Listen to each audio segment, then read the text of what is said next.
গত বছরের তুলনায় এবার গরু কম উঠছে আর ক্রেতার চাহিদা একটু বেশি। চাহিদা অনেক ভালো, বিক্রিও ভালো। চাহিদা তো মনে করেন মোটামুটি ভালোই। 10টা, একটা রয়েছে 9টা বিক্রি করছি। যে দামে বিক্রি করছেন মোটামুটি লাভবান হচ্ছে? মোটামুটি লাভ। গত বছরের তুলনায় কি এবার ক্রেতার চাহিদা বেশি? না, এবার ক্রেতার চাহিদা বেশি বলতে গত বছরের তুলনায় এবার গরু কম উঠছে আর ক্রেতার চাহিদা একটু বেশি। ওই যে গরু কম উঠছে এর লেগে চাহিদাটা বেশি হয়েছে গরুর। গতবারের তুলনায় এবার অনেক চাহিদা অনেক ভালো, বিক্রিও ভালো। গরুর দামও আল্লাহ দিলে মাশাআল্লাহ নিয়ন্ত্রণের ভিতরে আছে, খুব ভালো যাচ্ছে।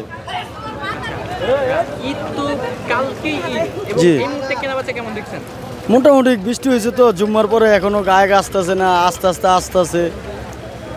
আস্তে জুম্মার পরে এখন একটু বাড়তেছে গায়ক। আমি একটা গরু নিয়ে আসছি, এখনও আমি ছাড়ি নাই, আছে আমার গরু। কত পর্যন্ত দাম উঠছে? আমার গরু 1,20,000 উঠছে, আমি যে চাওয়া আমার 1,40,000। চাহিদা তো মনে করেন মোটামুটি ভালোই, কিন্তু এই যে মেঘ বৃষ্টির লেগে না ওখানে একটু ড্যাম হয়েছে।